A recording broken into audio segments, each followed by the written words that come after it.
Bismillahirrahmanirrahim. Assalamualaikum warahmatullahi wabarakatuh. Nama saya Irfan Arfiansyah dari Prodi Manajemen Dakwah. Baiklah, di sini saya akan menjelaskan daripada hasil yang telah saya buat dari PowerPoint, yaitu mengenai analisis COVID-19 dan sosial ekonomi di Indonesia. Baik, sebelum kita menganalisis daripada COVID-19 dan sosial ekonomi di Indonesia, alangkah lebih baiknya kita terlebih dahulu mengetahui apa itu COVID-19. Jadi COVID-19 adalah merupakan suatu gangguan sistem pernapasan, mulai dari gejala yang ringan seperti flu hingga infeksi paru-paru seperti pneumonia. Jadi COVID-19 ini adalah merupakan suatu gangguan penyakit yang dirasakan di pernapasan, mulai dari gejala ringan seperti flu, pilek, dan batuk hingga ke gangguan paru-paru. Kemudian adapun awal masuknya COVID-19 ini di Indonesia, dari tanggal 1 April 2020 itu total jumlah pasien yang positif COVID-19 di Indonesia sebanyak 1.677 orang. Dari 1.677 kasus yang positif COVID-19 di Indonesia ini, 1.417 pasien yang menjalani perawatan dan 103 pasien dinyatakan berhasil sembuh dari penyakit COVID-19.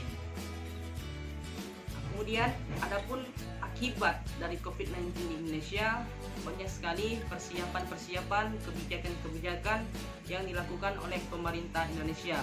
Salah satunya yaitu mengeluarkan himbauan seperti social distancing, mengeluarkan himbauan untuk work from home bagi pegawai, yaitu memberlakukan pembatasan wilayah atau pembatasan jam kerja seperti kerja dari rumah, kerja jarak jauh.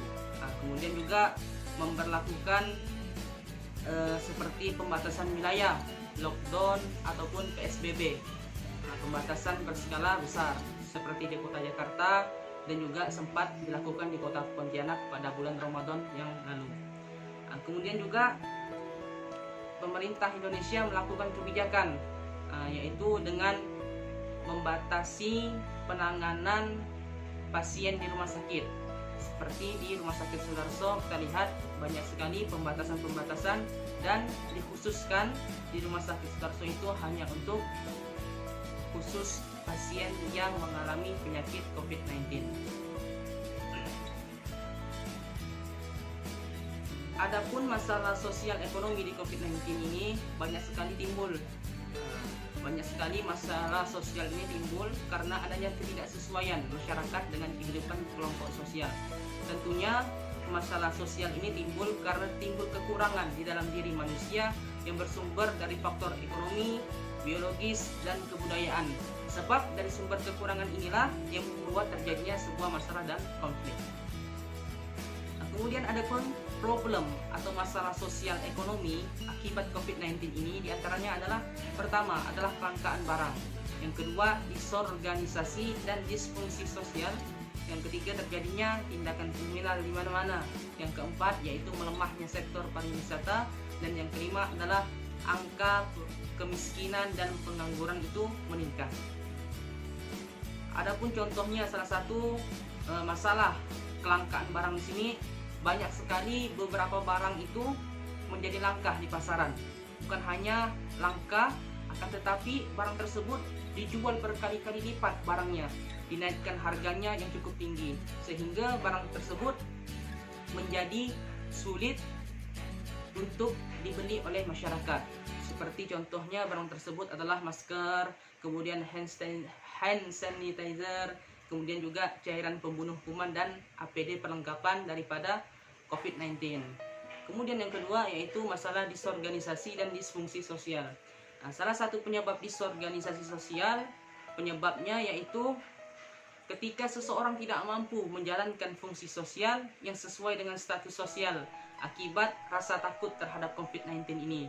Contoh nyata disfungsi sosial ini dapat terlihat pada sikap masyarakat yang mulai membatasi jarak dengan orang lain, seperti tidak mau salaman, tidak mau berdekatan dengan orang lain, bahkan tidak mau silaturahmi kepada rumah tetangganya ataupun ke orang lain. Itu salah satu daripada disfungsi sosial. Kemudian problem ataupun masalah sosial ekonomi berikutnya yaitu tindakan kriminal. Dengan adanya COVID-19 ini banyak sekali problem di masyarakat, seperti tindakan kriminal, yaitu seperti terjadinya pencurian alat-alat APD, kemudian terjadinya penimbunan masker, kemudian juga terjadinya jual beli gelap, yaitu penjualan masker serta obat-obatan kesehatan yang lainnya. Sehingga sangat miris sekali, dalam keadaan darurat sekalipun manusia masih berbuat tindakan kriminal karena sulitnya ekonomi. Kemudian yang keempat, yaitu problem berikutnya, yaitu adalah melemahnya sektor pariwisata. Sektor pariwisata merupakan salah satu sektor yang berkontribusi besar bagi pendapatan daerah maupun bagi peningkatan lapangan kerja bagi masyarakat. Sektor pariwisata ini terkait dengan hotel, restoran, tempat wisata, dan lain-lain sebagainya. Sebab kenapa? Karena sejak COVID-19 ini meningkat, berbagai tempat wisata harus ditutup dalam waktu yang belum ditentukan demi mencegah penyebaran daripada virus COVID-19 ini. Kemudian yang terakhir, problem ataupun masalah sosial ekonomi di Indonesia ini adalah angka kemiskinan dan pengangguran meningkat.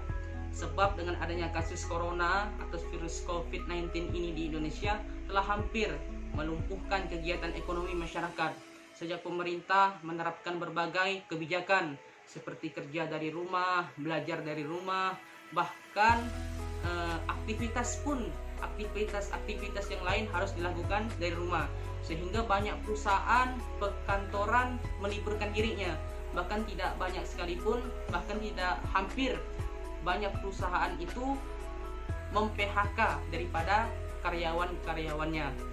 Jadi dengan adanya virus corona ini banyak sekali perusahaan yang mengalami daripada kebangkrutan karena melemahnya rupiah di masyarakat. Mungkin ini saja analisis yang dapat saya sampaikan dari COVID-19 dan sosial ekonomi di Indonesia. Kurang lebihnya mohon dimaafkan. Wabillahi taufiq wal hidayah. Wassalamualaikum warahmatullahi wabarakatuh.